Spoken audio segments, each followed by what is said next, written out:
जय गुरुदेव। सन 1947 से पहले की बात है कि डेरा ब्यास में एक पति पत्नी अपने एक बिल्कुल छोटे से बच्चे के साथ आए।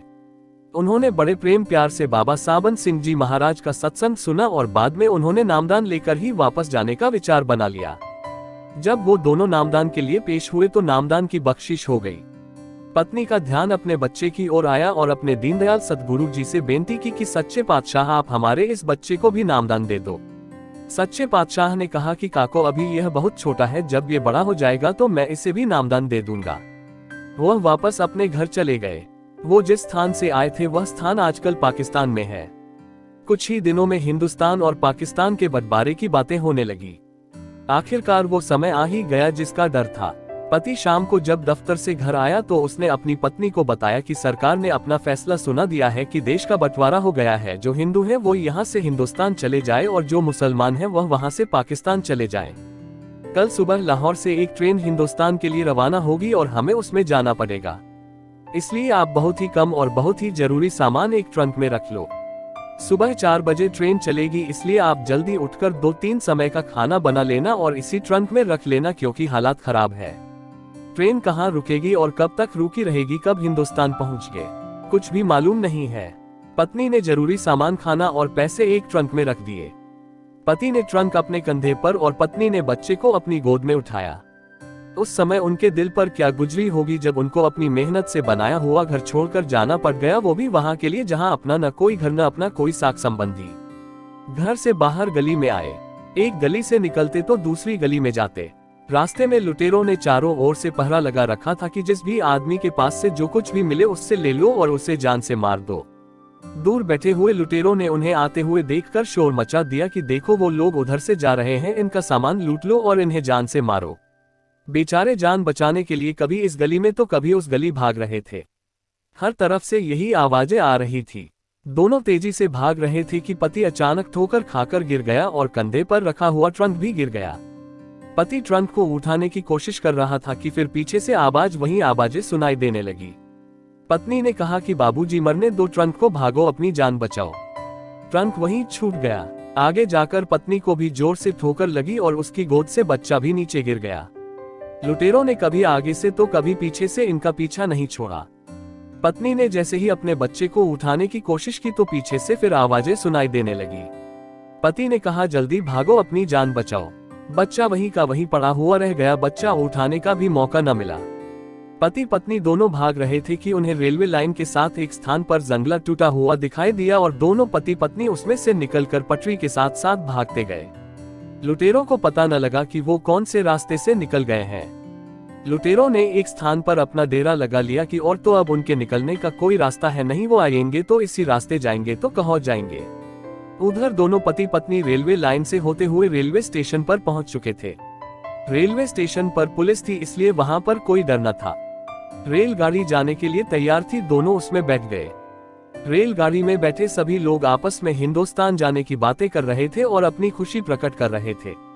उस डिब्बे में बैठे दोनों पति पत्नी रो रहे थे, क्योंकि न तो उनके पास ट्रंक था और न ही उनके पास उनका बच्चा। पत्नी ने कहा कि मैंने तो सुना था कि संतों का वचन पूरा होता है, दुनिया बदल सकती है परंतु संतों के वचन कभी भी नहीं बदलते।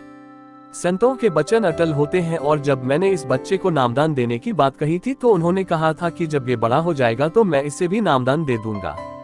हमारा बच्चा आज भूखा प्यासा मर जाएगा, लुटेरे उसे मार देंगे, यदि उनसे बच भी गया तो उसे कौवा गिद्ध खा जाएंगे। आज हमारा बच्चा मर जाएगा और संतों का वचन झूठा हो जाएगा। रेलगाड़ी के कर्मचारी ने अपनी सीटी बजानी शुरू कर दी।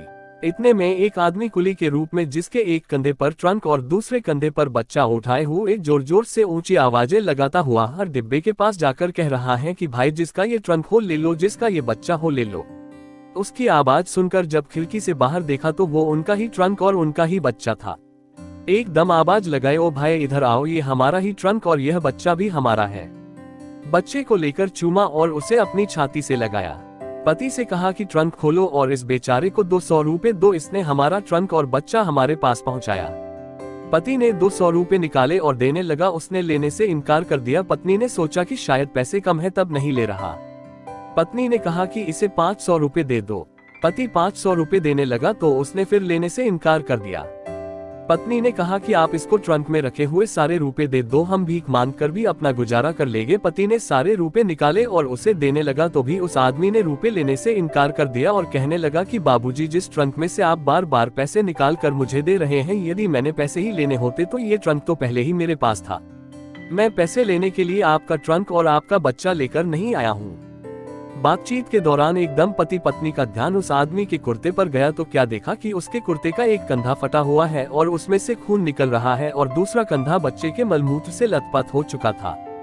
क्योंकि बच्चा गिर जाने से डर गया था और घबराया हुआ था, इसलिए उससे कंधे के ऊपर ही मलमूत्र होता जा रहा था और दूसरा कंधा खून से इसलिए लथपथ था कि जब ठोकर खाकर ट्रंक नीचे गिर गया था तो ट्रंक की चादर टूट गई थी, जिससे कुर्ता भी फट गया और कंधा भी कट गया था, जिससे लगातार खून निकल रहा था। ऐसी हालत में आप हमारा ट्रंक और हमारा बच्चा लेकर आए हो, आप ये सारे पैसे रख लो, हमारा ट्रंक और हमारा बच्चा हमें मिल गया है, बस आप ये सारे पैसे रख लो। उसने कहा कि देख काको, मैं पैसे लेने के लिए नहीं आया हूँ, मैं इसलिए आया हूँ कि कहीं आपका विश्वास न टूट जाए कि संतों का वचन सच्चा नहीं होता। यदि मैं आज इस बच्चे को आपके पास नहीं पहुँचाता तो आज आपका विश्वास संतों के वचनों से उठ जाता। मैं तो इसलिए आया हूँ कि संतों का वचन अटल होता है अथवा सच होता है। इतनी बातें सुनते ही रेलगाड़ी ने अपनी चलने की रफ्तार बढ़ा दी। जब पति पत्नी ने खिड़की से बाहर को देखा तो उन्हें रेलवे स्टेशन पर कोई भी आदमी दिखाई न दिया। दोनों पति पत्नी की आंखों में आंसुओं की धारा बहती जा रही थी, जो कि रुकने का नाम नहीं ले रही थी। आपस में बात हो रही थी कि जिस दिन हमने नामदान के समय इस बच्चे को भी नामदान देने की बेनती की थी, उस दिन भी मुझे सद्गुरु जी ने काको कहकर ही बुलाया था और कहा था कि तू इस बच्चे की चिंता मत कर, जब ये बड़ा हो जाएगा तो मैं इसे भी नामदान दे दूंगा। आज हमारा विश्वास उठ रहा था कि हमने तो सत्संग में सुना था कि संतों का वचन कभी झूठा नहीं होता, आज उनका वचन झूठा हो जाएगा। जब हमारा बच्चा ही हमारे पास नहीं रहा तो अब संतों का वचन भी झूठा हो जाएगा। संतों का वचन झूठा ना हो और उनके ऊपर विश्वास बना रहे, इसी मकसद से सद्गुरु को स्वयं अपना रूप बदल कर आना पड़ा। सुनी सुनाई बात पर इंसान थोड़ी सी मुसीबत आ जाने पर अपने सद्गुरु के ऊपर से अपना विश्वास उठा लेता है और उसका विश्वास डगमगाने लगता है। संतमत करनी का मार्ग है, कथनी का नहीं। संत जो कुछ समझाते हैं वो उनका अपना अनुभव होता है, कोई सुनी सुनाई बातें नहीं होती। संत कबीर जी ने लिखा है कि तू कहता कागज की लेखी, मैं कहता आंखों की देखी। संतों के बताए हुए मार्ग पर चलो और अपनी ही आंखों से अपने ही अंदर स्वयं देखो कि वह परमपिता परमात्मा हमारे अंदर है और कितनी बेसब्री से हमारा इंतजार कर रहा है। जीवन अनमोल है, इसका हर एक श्वास इतना कीमती है कि 3 लोग की कीमत देकर भी एक श्वास खरीदा नहीं जा सकता, जिसे हम दिन रात लोगों की निंदा चुगली करके और दुनियावी धन दौलत को इकट्ठा करने के लिए लगे हुए हैं। मौत के समय सब कुछ यही का यही रह जाएगा। अंत में केवल एक संत और उसके सच्चे नाम की कमाई ही हमारे साथ जाएगी। जय गुरुदेव जी।